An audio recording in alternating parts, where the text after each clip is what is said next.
Hi everyone, welcome back to the channel. Thank you as always for tuning back in. If you're new here, welcome. I'm Leila, the Lenormand reader, and I am one of the few people who focuses almost exclusively on the amazing Lenormand deck.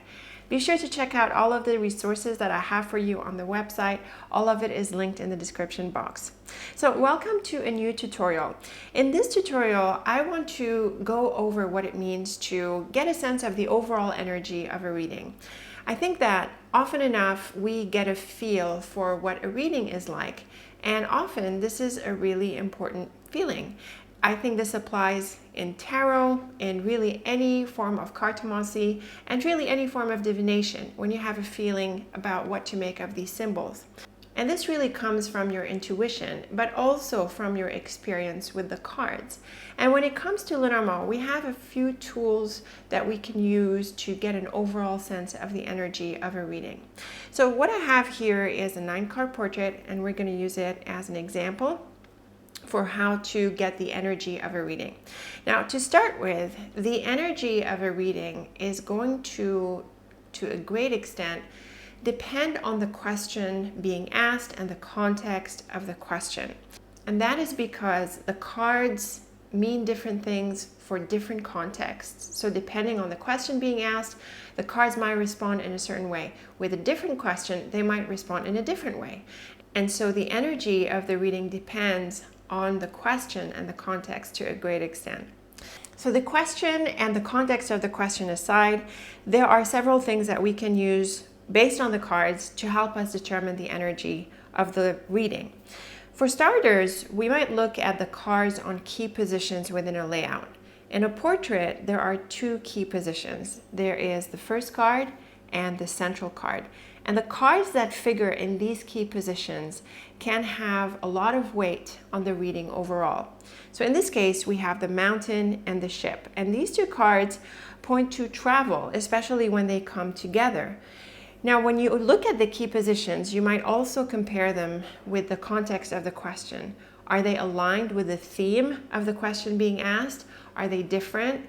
Does that difference tell you anything additional about the answer to the question? You might want to have this conversation with yourself or with your client or with the readee when it comes to comparing these cards and how they reflect back on the question. Now, Lenormand's cards can be interpreted for any context. That's what I call correspondences, and I talk about it a lot. But sometimes the key position cards can be a little bit different. So for example, if you're asking a question about your career and your work, and you get relationship cards, how do you make sense of these people in the context of your work question? So again, it's going to depend on the specifics of the person you're reading for, but in general, people in a work situation might be people you can seek their input, you can seek their help, you might network with them, they might help you with something on the job. So in this sense, the reading would focus you not just on your job, but on the people within your work situation that can help with that. So that's a simple example of how this might work. So the first thing is to look at the key cards in a layout and see how they answer the question and also how they create an atmosphere for the rest of the cards. Like we said, in a portrait, it's the first and the central card. In a single line, it would be the central card as well.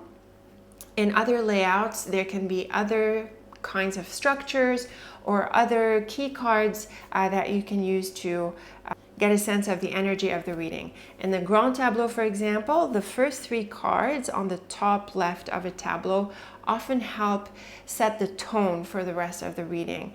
There are also central cards in a tableau. We might look at the corner cards also for how the overall framework of the situation plays out. So you can tap into different key cards and key card structures to get a sense of how the reading is going to go, which sets the tone for the overall energy. So that's one way to get an overall energy of the reading. Another way we can get a sense of the overall energy of the reading is by looking at the balance of the positive and challenging cards. So when we have a majority of positive cards, there is a dominant positive energy to the reading. And when we have a majority of challenging cards, there is a generally challenging tone to the reading. Of course, it's going to come down to the cards, but more often than not, when we have more positive than challenging cards, it's overall positive, and vice versa. So when we look at this example here, there are quite a few challenging cards. We have the clouds, we have the snake, and we have the bird, which is not always challenging, but because there are nearby challenging cards, this can come out. And we have the mountain, which can sometimes be challenging as well, especially when there are other challenging cards. So cards that are mainly challenging tend to bring out the other challenging aspects of cards that are prone to being challenging. So again, this combination element is very important in the Lenormand spread. And the bear in this reading might be a little bit challenging because the bear has a potentially challenging aspect, which is mainly the aspect of dominance and the idea of being overbearing and also competition. And so when we see it with other challenging cards, that aspect can come through. So we have three or potentially four, potentially five challenging cards in this reading, which tells us that overall there are going to be some obstacles, some issues to get around. Something else that stands out in this portrait is the relationship aspect. So we have relationships suggested in each of these cards of this column. The house is a card of home and family, the dog is about peers or friends, and the woman represents a person. So having 3 cards in a 9-card layout is not that small. It's a third of the cards. That focuses on relationships. And the bear and snake can sometimes be associated with people. So this too brings out the element of relationships into focus. And this is not so much of the energy, but it is a dominant theme that affects the focus, the overall focus of the layout. So you look at the balance of challenging versus positive cards, and that could give you a good sense of the energy of the reading. And other cards can also suggest and contribute to this energy, such as people cards or travel cards. We have here the mountain and the ship, especially in these key positions, like we said at the outset. The bird is sometimes associated with short trips. So you look at these dominant themes and the dominant energy, and you get a sense overall of where the reading is heading. And that helps you get a better sense of where the reading is heading. It is also a good way to situate the details that you're going to get from weaving all of the lines and the columns and other details like the knights and the corner cards. Now, the positive and challenging aspects of a card are directly associated with the main symbol of the card. But another technique we can use to get an overall sense of the energy of the reading is to use the pips.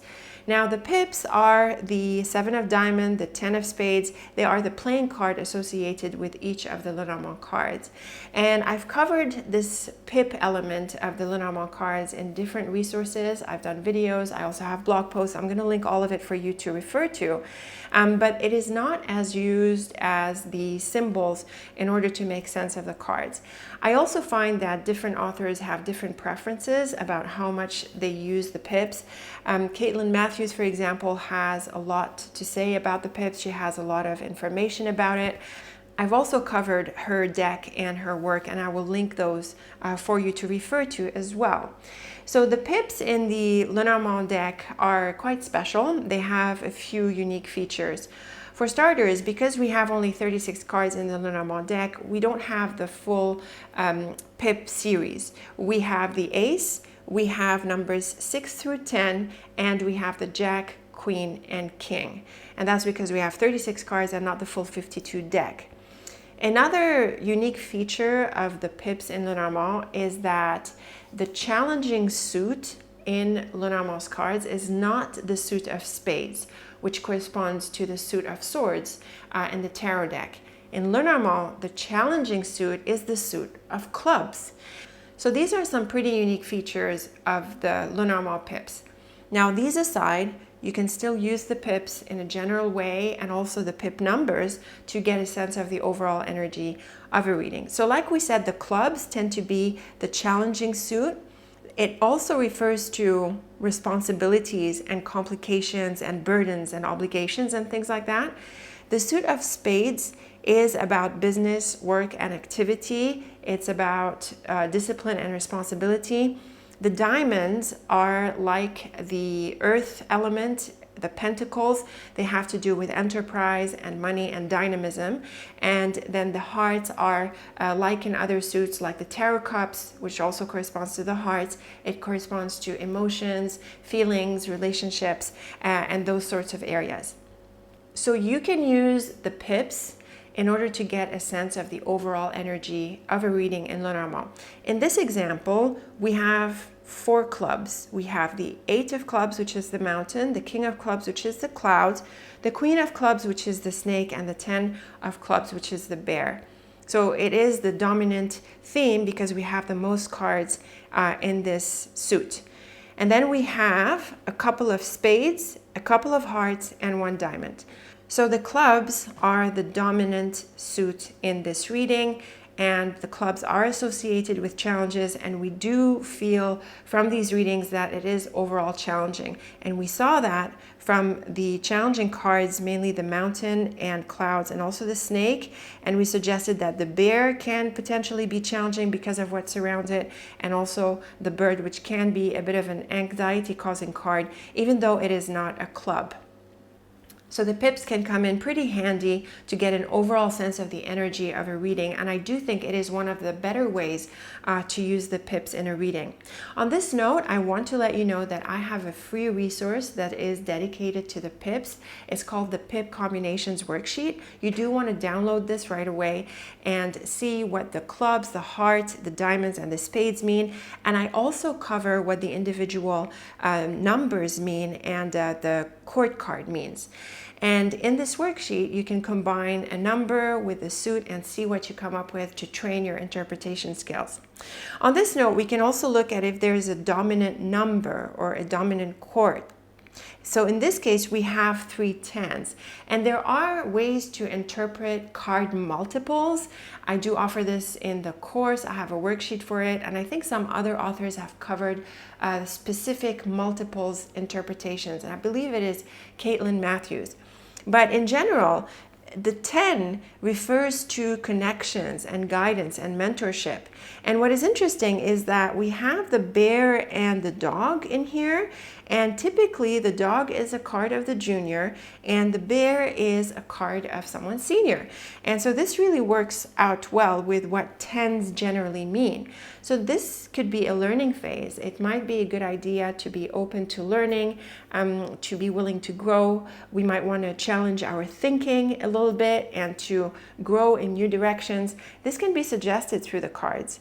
And then we have 2 kings. Again, the 2 kings is a specific multiple interpretation. I believe when one is black and one is red, it points to quarrels and differences. So again, this is another indication that there can be challenges. So we have 3 tens and 2 kings, and all of the other cards are unique. So you might want to also look not just at the suit, but also the number or the court that is associated with these suits, and see if they can also give you some insight into the overall energy or even into some specific details. So to recap, we have a few tools that we can use in order to get an overall sense of the energy of the reading. We said that we can look at key positions in a layout and see how they impact the overall reading. We said that we look at the overall positive versus challenging aspects of the cards. We can also look at specific themes that come out. For example, here we saw relationships and travel. These 2 can contribute to the overall direction of the reading. And we suggested the pip suits as well as the pip number and courts. So these are my suggestions for how you can get an overall sense of the energy of the reading. I would really like to know what are the techniques that you use. How do you sort of tap into the overall energy of a reading? How do you figure it out? If there are some techniques that you use, or you just go with your feelings, or it's a combination of the 2, I would really like to hear your thoughts. I hope this was helpful. As always, I look forward to your comments. And until next time, thank you so much for watching, and take very good care of yourself.